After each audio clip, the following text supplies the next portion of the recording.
দর্শক, সাজ্জাদ কাদিরের প্রীতি এবং শুভেচ্ছা নিন। এই মুহূর্তে আপনাদের সামনে কথা বলতে এসেছি ভয়ঙ্কর পরিস্থিতিতে দেশ, সেনাবাহিনী আর কতটা ধৈর্য ধরবে, এই প্রসঙ্গটি নিয়ে আপনাদের সামনে কথা বলবো। ভয়ঙ্কর পরিস্থিতিতে যে দেশ হুমকির মুখে, আসলে ভয়ঙ্কর চেয়ে বলা দরকার যে দেশ এক চরম হুমকির মুখে। আমি গতকালকের এক ভিডিওতে বলেছি যে বাংলাদেশের সমস্ত বাহিনী ধ্বংস করে ফেলানো হয়েছে, এখন সেনাবাহিনীটাকেও ধ্বংস করবার একটি পায়তারা চলছে। এই পায়তারেরই একটা রিহার্সাল হয়ে গেল যদি বলেন যে গতকালকে প্রেস ক্লাবে। এই প্রেস ক্লাবের ঘটনাটি ঢাকা ক্যান্টনমেন্টের প্রবেশ মুখ জাহাঙ্গীর গেটে ঘটাতে চেয়েছিল বরখাস্তকৃত সেনা সদস্যরা। তারা সেটি প্রেস ক্লাবে করেছে। গতকালকে সেনাবাহিনীর সাথে তাদের যে চাকরি থেকে বরখাস্ত হয়েছে, তারা চাকরিতে পুনর্বহালের আবেদন করেছে। সেনাবাহিনী বারবার বলছে, কদিন আগে বিজ্ঞপ্তি দিয়ে বলেছে যে ধৈর্য ধরার জন্য আবেদন করা হয়েছে ৮ শতাধিক, বিবেচিত হয়েছে কতগুলো, সব এবং পর্যায়ক্রমে বিবেচনাধীন আছে, এ কথা বারবার সেনাবাহিনী বলছে। কিন্তু তারপরেও পরিস্থিতি উত্তপ্ত করবার পায়তারা চলছে। এর সবকিছুর পেছনে সেনাবাহিনীকে ধ্বংস করারই একটি পায়তারা। দেখুন দেশ কতটা ভয়ঙ্কর আগুনের মুখে, কতটা হুমকির মুখে। এই মুহূর্তে মিলিটারি ট্রেনিং প্রাপ্ত কিংবা প্যারামিলিটারি ট্রেনিং প্রাপ্ত, সশস্ত্র ট্রেনিং প্রাপ্ত একটা বিপুল জনগোষ্ঠী কোনো কিছু সরকারের এবং সরকারের কারো ধরাছোঁয়ার মধ্যে নেই, ধরাছোঁয়ার বাইরে। এই যে বিডিআর জওয়ানরা, বিডিআর বিদ্রোহে যারা অংশগ্রহণ করেছিল, সেনাপ্রধান তার বক্তব্যে সুস্পষ্ট করে বলেছিলেন যে বিডিআর বিদ্রোহের সাথে আর্মি জড়িত না, সেনাবাহিনী জড়িত না, এর সাথে জড়িত বিডিআর জওয়ানরাই। তারপরেও বিডিআর জওয়ানদের কিন্তু একের পর এক মুক্তি দিয়ে ছেড়ে দেওয়া হয়েছে এবং তারা, আমি বললাম যে তারা ট্রেনিং প্রাপ্ত, সামরিক ট্রেনিং প্রাপ্ত। আবার আর্মি একটা শৃঙ্খলা বাহিনী, আর্মি থেকে বিভিন্ন সময়ে চাকরি থেকে নৈতিক স্খলনজনিত কারণে চাকরি থেকে এদেরকে বরখাস্ত করা হয়েছে। কেউ যদি বলে যে আওয়ামী লীগের আমলে দলীয়করণের কারণে দলীয় বিবেচনায় এদেরকে বরখাস্ত করা হয়েছে, এটি বানোয়াট, মিথ্যে, ভিত্তিহীন কথা বলছে। সেনাবাহিনী, সামরিক বাহিনী এমন একটা বাহিনী, এটি একটি শৃঙ্খলা বাহিনী।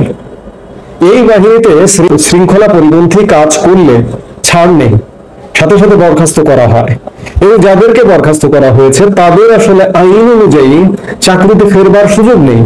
তারা নানা রকম নৈতিক স্খলনজনিত কারণে তারা বহিষ্কার হয়েছেন, বরখাস্ত হয়েছেন।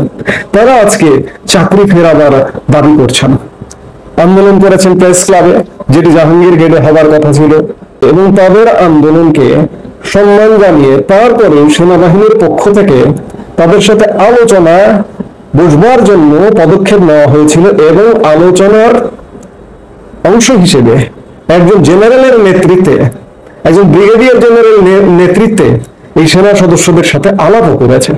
কিন্তু আলাপ হলো, আলোচনা হলো, আলোচনার শেষে তারা যখন ফিরে যাবেন তখনও এক প্রকার এই সামরিক বাহিনীর কর্মকর্তাদের উপর এক প্রকার, এটাকে যদি হামলা বলেন তাহলেও ভুল হবে না, তাদের গাড়ির সামনে শুয়ে পড়া ইত্যাদি বিভিন্ন রকম ন্যাক্কারজনক ঘটনা ঘটানো হয়েছে। আমার শঙ্কা, আমার আতঙ্কের জায়গাটা এই যে যারা বরখাস্তকৃত সামরিক সদস্য কিংবা বিডিআর জওয়ান যারা, এদেরকে পৃষ্ঠপোষকতা দিচ্ছে কে, কিংবা এদেরকে আরো বড় ধরনের পৃষ্ঠপোষকতা দিতে পারে, এদের অর্থ অস্ত্র যোগান দিয়ে আরো বড় ধরনের নাশকতা ঘটাতে পারে এবং সেনাবাহিনীকে বিতর্কিত করবার নানা রকম ষড়যন্ত্র করতে পারে।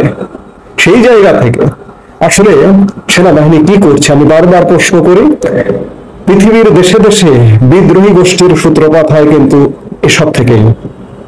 এই সন্ত্রাসীরা, এই দুষ্কৃতকারীরা, তারাই বিভিন্ন বাহিনী থেকে বরখাস্তকৃতরাই এক সময় বিদ্রোহী গোষ্ঠীতে নাম লেখায়। এই যে মিয়ানমারের বিদ্রোহী গোষ্ঠী, সে দেশকে নাস্তানাবুদ করে ছেড়ে দিচ্ছে। এরকম পৃথিবীর বিভিন্ন দেশে এরকম বিদ্রোহী গোষ্ঠী তৈরি হয়। আমি শঙ্কিত, আমি ভীত, সন্ত্রস্ত যে এই যে সশস্ত্র ট্রেনিং প্রাপ্ত এদেরকে কেউ কেউ নষ্ট কাজের অ্যাসেট মনে করতে পারে, এদের পেছনে অর্থ ঢালতে পারে, এই যে এদের পেছনে অস্ত্র ঢালতে পারে, ঢেলে এদেরকে বিদ্রোহী গোষ্ঠীতে রূপান্তর করতে পারে এবং সেনাবাহিনীর প্রতিপক্ষ হয়ে দাঁড়িয়ে যেতে পারে তাদের অন্যায় আবদার মেটানোর ক্ষেত্রে। দেখুন, সময়টা এমন হয়ে গেছে, যারা দাগী অপরাধী, যারা প্রমাণিত অপরাধী, তারাও আজকে নিরপরাধী হিসেবে প্রমাণ করবার চেষ্টা করছে। আমি কদিন আগে এক ভিডিওতে দেখলাম, করোনা কালে করোনা সার্টিফিকেট কেলেঙ্কারি করেছিলেন এমন একজন ব্যক্তি, নামও নিতে চাই না, সাহেব, আপনারা সবাই জানেন। সেই সাহেবও ভিডিওতে এসে বলছে যে তিনি নিরপরাধ, নিষ্পাপ, তাকে অন্যায়ভাবে ফাঁসানো হয়েছে। এখন সময়টা কিন্তু এমন, এখন নিরীহ সাধারণ মানুষ, ভালো মানুষ, তাদেরকে অপরাধী হিসেবে ট্রিট করা হচ্ছে, আর সন্ত্রাসীদের সর্বরাজ্য পরিণত হয়েছে। এই যে দেখুন, জেল থেকে জঙ্গিদের মুক্তি করে দেওয়া হয়েছে, জেল থেকে শীর্ষ সন্ত্রাসীদের মুক্ত করে দেওয়া হয়েছে। কাজেই দেশটা যদি বলেন যে একটা ভয়ঙ্কর অগ্নিগুড়ির মুখে এই মুহূর্তে অবস্থান করছে, তাহলে ভুল হবে না। এই অবস্থায় সামরিক বাহিনী ছাড়া এই দেশকে, সামরিক বাহিনী পূর্ণ নিয়ন্ত্রণে নেওয়া ছাড়া এই দেশকে কন্ট্রোল করা একদম অসম্ভব। আমি গতকালকেও বলেছি, পুলিশ কাজ করছে না, প্রশাসন কাজ করছে না, কেউ কাজ করতে পারছে না। এটি দেখতে কি আর অপেক্ষা করতে হয়? অপেক্ষা করবার প্রয়োজন হয় না। কাজেই ভয়ঙ্কর পরিণতির দিকে যাবার আগে, রক্তপাতের পরিণতির দিকে যাবার আগেই সেনাবাহিনীর, সেনা প্রধানের একটা গুরুত্বপূর্ণ ভূমিকায় আসা উচিত। দেশে এই যে আনস্টেবল অবস্থা, এই অবস্থাটাকে একটা স্টেবল জায়গা আনা উচিত বলেই আমরা দেশের মানুষ মনে করি। আরো একটা কথা এই সাথে বলতে চাই যে সেনাবাহিনী যদি ইতিবাচক পদক্ষেপ নেয়, আমি বিশ্বাস করি দেশের 95% মানুষ সেনাবাহিনীর এই পদক্ষেপকে স্বাগত জানাবে। আমি গতকালকেও বলেছি যে গোলাম আজমের ছেলেরা ছাড়া কেউ বলে না যে দেশ ভালো চলছে। কাজেই দেশের 95% মানুষ বলছে দেশ ভালো চলছে না।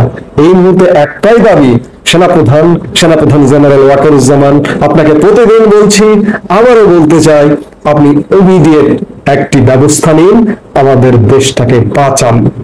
এই মুহূর্তে এ পর্যন্ত। সবাই ভালো থাকুন, সুস্থ থাকুন। আমাদের ভিডিওগুলো নিয়মিত পেতে